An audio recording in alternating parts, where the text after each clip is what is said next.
Welcome to Lingua Latina Tutorials with Mr. K. This is chapter 44, Grammatica exercises.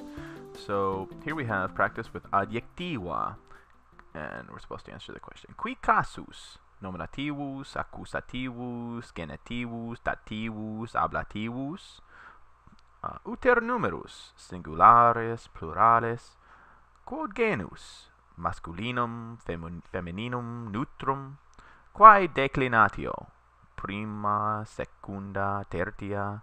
Exemplum, bonam est accusativus singularis femininum prima. And it comes from bonus. So here what we're doing is practice with the form, the grammar form of various adjectives in context. So like avitai, it says line 7 versus septimum.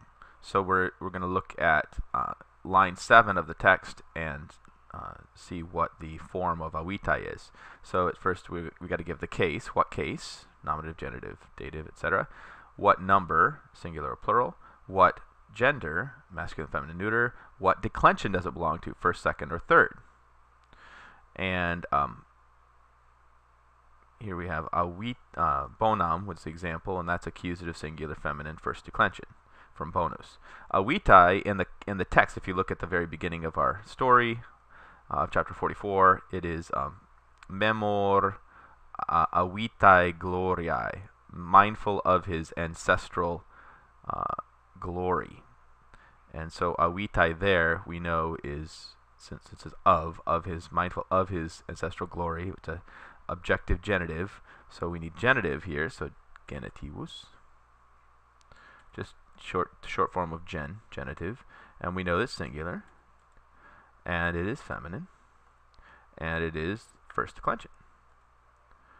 Okay, so proximus in the next line, if you look at it, it's you'll see that it is nominative, and it is singular, and it is masculine, and second declension.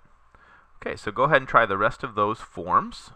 You'll have to look back and forth at the text to see what how that adjective is being used in that context, because sometimes you can have one form, like avitai could also be, as you know, it could be nominative, plural. It could also be dative, singular. So you got to look at the context. So let's go on to grammar exercise number 20. Here we have our practice with our principal parts, very important, as you know. So we have auripio, an I stem, third conjugation verb. Auripio, auripera, auripui, aureptum. Okay, and then cholera, cholera, colui, cultum. So those are just from memory.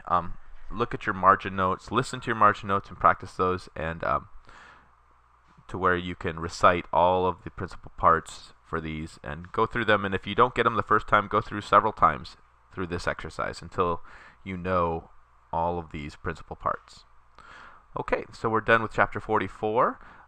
It's time to review and go through, as I said, go through, study your margin notes, reread through this chapter continuously from beginning to end, and try, at that point, when you feel confident, go and try the pensum. And if you do okay with the pensum, then we're ready to move on to chapter 45, and I will see you over in the beginning of that chapter. So, buona fortuna.